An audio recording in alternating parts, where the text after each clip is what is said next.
की माझ्या सासऱ्यांनी पण 40 वर्ष खूप संघर्ष केला आणि त्यांना सुद्धा माझ्या म्हणजे माझी इच्छा होती की त्यांच्या जिवंत असताना एकदा नागवड्यांच्या घरात आमदारकी यावी, कुणाच्या का रूपाने असेल. म्हणून आम्ही खूप प्रयत्न केला, पण माझ्याकडनं दुर्दैवानं त्यांच्या समोर असं घडलं नाही. पण आता माझी इच्छा आहे की माझ्या सासूबाई आदरणीय कौशल्यादेवी नागवडे ह्या हयात आहेत. आणि तुमच्या माहितीसाठी सांगते की एक खानदानी स्त्री काय असते. माझ्या सासूबाई माझे सासरे गेल्यानंतर अजून घराची पायरी उतरून बाहेर गेल्या नाहीत. कुटुंबातून त्या बाहेरच नाही गेल्या कधी. असं नाही की त्या शिवाजीराव नागवडेंनी खूप वेळ दिला होता त्यांच्यासाठी, खूप थांबले होते, त्यांच्यासोबत कुठं फिरले होते, त्यांना वेळ दिला असं नव्हतं. पण शेवटी ते त्यांचे पती होते आणि त्यांच्या जाण्यानंतर त्यांनी घराची पायरी पण उतरली नाही. ते बाहेरच कुठे गेल्या नाही, मुलींकडे नाही, डॉक्टरकडे नाही. मग तुम्ही सांगा, त्यांना नसेल का वाटत त्यांच्या कुटुंबातला आमदार व्हावं म्हणून?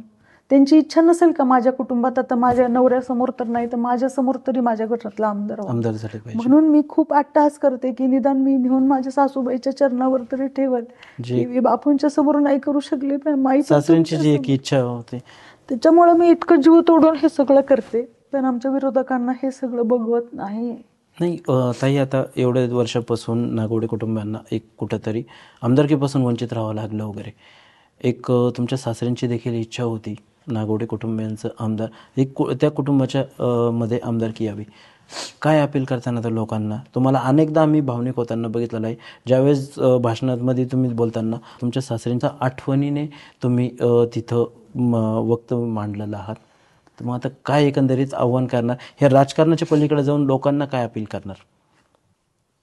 मला लोकांना एकच सांगायचं आहे की माझे सासरे आदरणीय शिवाजी बापू नागवडे हे खूप चालतं बोलतं विद्यापीठ होतं. पण प्रत्येक व्यक्तीला बहुतेक मेल्यानंतर चांगलं म्हणायचं किंवा तो मेल्यानंतरच त्याला चांगुलपणा मिळतो. आपण असं म्हणतो ना, चांगलं म्हणून घ्यायचं असेल तर मरावं लागतं. ते गेल्यानंतर तालुक्याला खूप कळालं की बापू खूप चांगले व्यक्ती होते, नागवडे परिवार खूप चांगला आहे.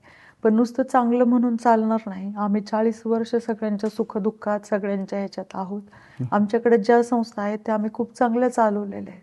तर बापूंच्या जाण्यानंतर आम्हाला काय असं खूप हे नाही की आम्हाला वर्षानुवर्ष पिढ्यानपिढ्या पाहिजे. माझ्या सासऱ्यांसमोर मी जी गोष्ट करू शकली नव्हती, तर माझ्या सासूबाई हयात आहेत. तर आम्ही परतचं मला काही माहीत नाही, पण एवढ्या वेळेस तरी माझ्या सासूबाईंसाठी, माझ्या सासऱ्यांसाठी बापूंना श्रद्धांजली म्हणून, आमच्या एवढ्या दिवसाचा लेखाजोखा म्हणून, आमच्या सगळ्या कष्ट बघून तुम्ही एकदा, आम्ही रोज तुमच्या सुखादुखात आहे. आज नागवडे परिवारावर वेळ आहे, तर एकदा जनतेने, माझ्या महिलांनी, तरुणांनी आमच्या सोबत राहावं हीच माझी अपेक्षा आहे. जेणेकरून माझ्या सासूबाईंच्या चरणावर, माझ्या सासऱ्यांच्या चरणावर ते मी गुलाल नेऊन ठेवू शकते, नाहीतर मी स्वतःला माफ नाही करू शकणार. संकल्प बोल के हम तो निकल पड़े, हर द्वार खोल के गगन कहे विजयी भव,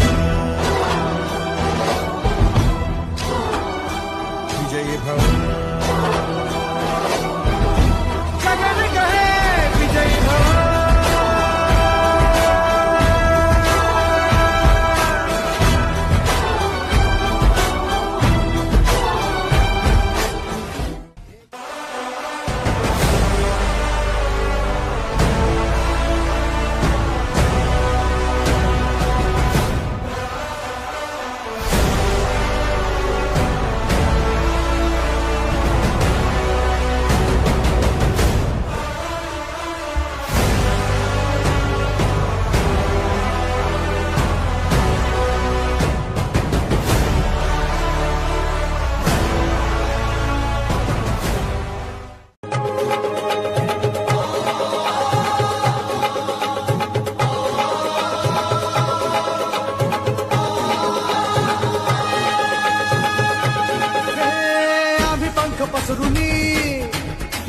तुमचा झेप घेतली, भरभराट आणली, वेस नवी गाठली, शिक्षणास रुजवली, उद्योगास फुलवली, कष्टाने घामाने पाय वाट शिंपली. आता ध्येय गाठायचं हाय, थांबायचं नाही, अर्ध्यात मतदार राजा.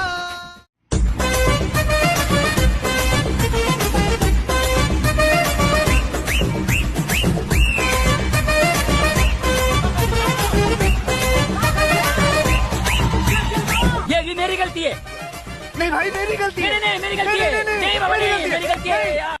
संकल्प बोल के हम तो निकल पड़े, हर द्वार खोल के गगन गए विजयी भव विजयी भव गगन गए विजयी भव।